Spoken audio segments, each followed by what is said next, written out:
కాంగ్రెస్ పార్టీలో ఏముందో ఈ కాంగ్రెస్ పార్టీలా ఆయన అడుగుతున్నాడు ఇంకో వ్యక్తిని. నేనే పార్టీ మారదాం అనుకున్నా, నిన్నగాక మొన్న వచ్చిన వాళ్ళకే ప్రాధాన్యత. మాజీ ఎమ్మెల్సీ జీవన్ రెడ్డి ఆసక్తికర వ్యాఖ్యలు. కాంగ్రెస్ పార్టీ తీరుపై మాజీ ఎమ్మెల్సీ జీవన్ రెడ్డి విమర్శలు చేశారు. పార్టీలో ఏముందని అంతా పార్టీలో చేరడానికి ఆసక్తి చూపుతున్నారంటూ పార్టీలో చేరడానికి వచ్చిన కార్యకర్తతో జీవన్ రెడ్డి బహిరంగంగా పార్టీపై ఉన్న అసంతృప్తిని వ్యక్తం చేశారు.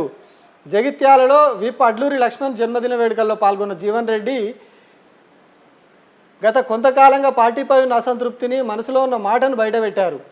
కాంగ్రెస్ పార్టీలో చేరిన ధర్మపురి బీఎస్పీ ఎమ్మెల్యే అభ్యర్థి విజయ్తో తానే వారి పార్టీలో చేరుదామని అనుకుంటున్నట్టు, పార్టీలో ఏదో ఉందని వచ్చావంటూ పార్టీ తీరుపై బహిరంగంగానే అసంతృప్తి వ్యక్తం చేశారు. పార్టీ మారి కాంగ్రెస్లో చేరేవారే అంతగా పార్టీలో ఏం లేదంటూ బహిరంగంగా విమర్శించారు. కాంగ్రెస్ సర్కారు మీద విమర్శలు చేసిరు. పార్టీలో దశాబ్దాల తరబడి పనిచేస్తున్న వాడిని కాదని కొత్తోళ్లకు పదవులు ఇస్తున్నారు, పాతోళ్ళని పట్టించుకుంటలేరని కూడా ఈయన చెప్పిండు. అంటే పాపం సేమ్ స్పీకర్ గారి గురించి చెప్పుకున్నాక పాపం ఈయన పరిస్థితి కూడా అదే. ఈయన sitting MLC VKC Alphores Narender రెడ్డికి ఇచ్చిర్రు. ముఖ్యమంత్రి గారు దగ్గరుండి మరి పోయి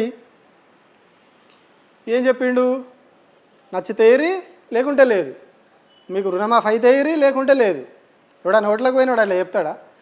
ఏమైనా కాకుండా 4 అబద్ధాలు చెప్పైనా ఓట్లు వేయించుకుంటారు. వీళ్ళు అసెంబ్లీ ఎలక్షన్లు అప్పుడు చెప్పలే, పార్లమెంట్ ఎలక్షన్లు అప్పుడు చెప్పలే, అన్నీ అయిపోతాయి చేస్తాం మీరు మాకే ఇవ్వాలి అని చెప్పి ఓటు అడిగేసిర్రు. అప్పుడు మరి మొన్న ఎమ్మెల్సీ ఎలక్షన్లు అప్పుడు ముఖ్యమంత్రి గారు ఏం చేసిర్రు, అయితేనే అయ్యిర్రి, రుణమాఫీ అయితేనే ఓటేయ్యి, మీకు రైతు భరోసా వస్తేనే ఓటేయ్యి, మేము 50,000 ఉద్యోగాలు ఇస్తేనే మాకు ఓటేయ్యి లేకుంటే లేదు, మీకు నచ్చితే ఓటేయ్యి లేకుంటే లేదు, నాకు ఈ ఒక్క ఎమ్మెల్సీ దాంతో నాకు వచ్చేదేం లేదు పోయేదేం లేదు. ఇవన్నీ ముఖ్యమంత్రి గారు మాట్లాడిన మాటలు. ఈ ఒక్క ఎమ్మెల్సీ ఓడిపోవడం వల్ల నా పదవికి ఏమి ఇబ్బంది రాదు, నా పదవి ఏమి ఆగం కాదు.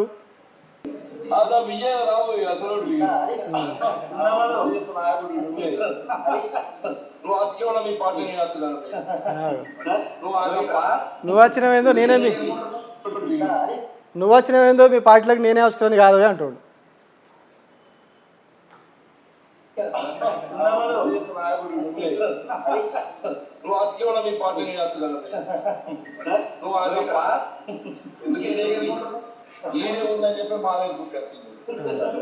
ఈడేముందని చెప్పి మా దగ్గర కూరుకొచ్చినావు నువ్వు, నేనే అక్కడికి వచ్చాను కదా.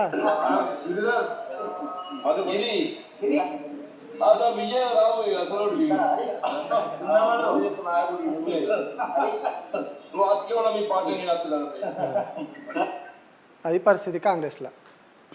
అంటే ఎట్లా సొంత పార్టీలు ఉన్న వాళ్ళకు సీనియర్ల పరిస్థితి ఎట్లయింది పార్టీలో అనేది ఇగో ఇది బెస్ట్ ఎగ్జాంపుల్. చెప్పుకున్నాం కాంగ్రెస్ పార్టీకి ఎట్లయితుంది గ్రౌండ్ లెవెల్లో సీనియర్ నాయకులు, పాత నాయకులు అందరు కూడా ఎట్లా అసంతృప్తిలోకి వెళ్ళిపోతూ ఉన్నారు, వాళ్ళు ఎట్లా అదైపోతూ ఉన్నారు. ఈయన పాపం ఎప్పుడో బయటికి వెళ్ళే ప్రయత్నం చేస్తేనే వీళ్ళ ఒత్తిళ్ళు తట్టుకోలేక మళ్ళీ పోయి అందరు రాయబారం నడిపించి ఢిల్లీకి విడిపించి ఆ ఢిల్లీలో ఏదో కూర్చోబెట్టి సెట్ చేసారు, కానీ పాపం ఇంకా సెట్గా అన్నట్టున్నాడు ఆయన. అంటే ఏదో చెప్పి ఏదో చేద్దామని చూసినట్టున్నారు, కానీ వ్యవస్థ ఏం సెట్ కాలే. స్టిల్ ఆయన అదే అసంతృప్తిలో కొనసాగుతూ ఉన్నాడు. అదే ఆగ్రహ జ్వాలలు, ఆ అసంతృప్తి సెగలు అనేవి ఆయన మాటలలో కనిపిస్తూ ఉన్నాయి. ఎంత సింపుల్గా, ఎంత ఎటకారంగా, సింపుల్గా, ఎంత అద్భుతంగా చెప్పిండు ఆయనే.